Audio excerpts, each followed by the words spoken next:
Hello guys, today's topic it's all about evaluating expressions. Last topic natin, it's all about operations in the correct order. Still ma-apply natin yung topic natin dito. So yung kaibahan lang is we use letters in order to solve an arithmetic operations. So yun, yung letters also known as a variables. So x, y, z, it is a variables which is represents an unspecified number. So itong letter na to is nakadugtong or nasa arithmetic operation problem which is my specified, or we can assume that this variable has a number. Tapos isa-substitute lang natin sa problem. So, I'll just give you an example para maintindihan talaga natin ano yung ibig sabihin ko. So, yun. Same as dito. This one. Ito muna natin. 6 plus x is equals to 12. Yung ibig sabihin nito is x is equals to 6. So, we will come up into the answer of 12. We just substitute ito dito sa x na to. So, 6 plus x is equals to 6, which is 6 is equals to 12. Ito lang yun. So, dito. So, if x is equals to 6, isa-substitute lang natin yung 6 dito sa x na to because that is 6. So, 10 plus 6 is equals to 16. Which is example number 1 natin. So, if x is equals to 3 and z is equals to 2, ano yung answer dito? So, we just simply substitute ano yung quantity ng x, ano yung assumed number ng z. So, which is 6z plus 4x. 6z, ano yung z? Is 2. So, 2 plus 4, ano yung x? X is equals to 3.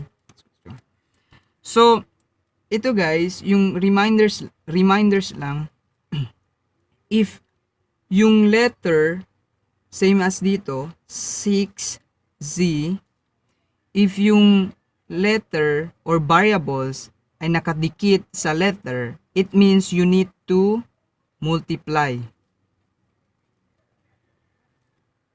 If letter or yung variable is may kadugtong na arithmetic operation symbol, same as 6 plus z, ibig sabihin dito, you just need to substitute yung z, tapos i-plus mo sa 6. So, dito, which is, nakikita natin na dikit siya, magkadikit sila, so you need to multiply that. So, 6 times 2 is equals to 12 plus 4 times 3 is equals to 12 will give us 24. So, yun. Example number 2. So, if x is equals to 1, y is equals to 3, z is equals to 5. So, isa-substitute natin sila dito sa problem na to. So, 9x minus z plus 2y is equals to, so, yun. So, 9 times x is equals to 1 minus z, which is 5, plus 2y. Y is equals to 3. So, yun. So, then, we evaluate. We solve this verse. 9 times 1 is equals to 9 minus 5 plus 2 times 3 is equals to 6. Then, dito, ma-apply natin yung last topic natin, which is yung PEMDAS. If nare-remember nyo pa yung sequence ng PEMDAS, we need to add muna. Add before subtraction kasi PEMDAS. Parenthesis, exponent, multiplication, division, addition, subtraction. So, yung addition yung first, last yung subtraction. So, i-add muna natin, tingnan muna natin yung sign, which is my addition. Ito, negative 5 or negative 5 plus 6. So, ito muna yung isosolve natin. Hindi ito, kasi wrong yun. So, 9.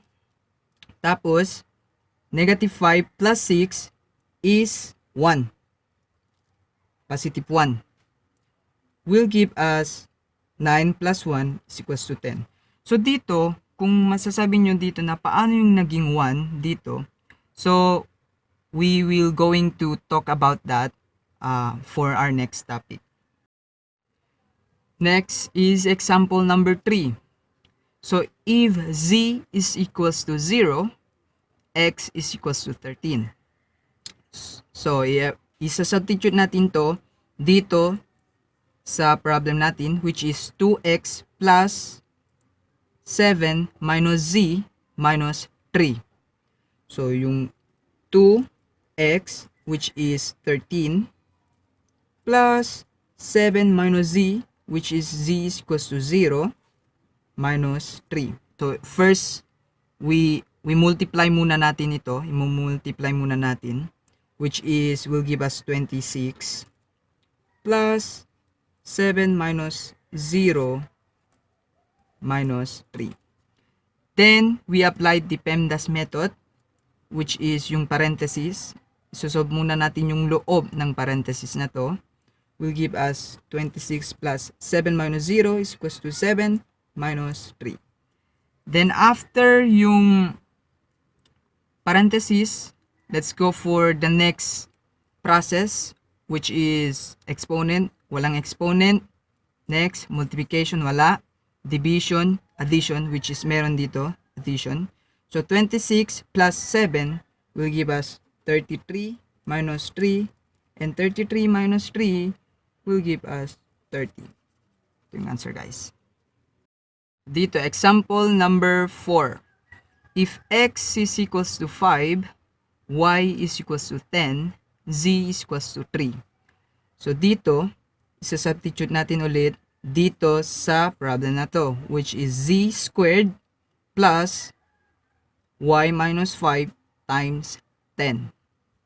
Times 10 to dito, guys, ha? Hindi yun x, times 10. So, z, which is 3 squared, plus y is equals to 10 minus 5 times 10. Then first, ano yung sinubstitute natin? Yun muna isosolve natin, which is 3 squared will give us 9 plus 10 minus 5 times 10. Then, we applied the PEMDAS method, which is ito, parenthesis, 10 minus 5 is equals to 5 times 10. After yung parenthesis, let's go to exponent, which is wala siyang exponent. Then, multiplication. Meron multiplication, which is 5 times 10. So, bring down 9 plus 5 times 10 is equals to 50. 9 plus 50 is equals to 59. So, yun. I hope na naintindihan nyo. If hindi nyo naintindihan, just feel free to comment down below.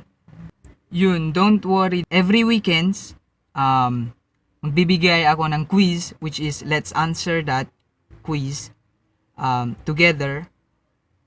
Yung topic natin first up to ano yung last topic natin until see ya.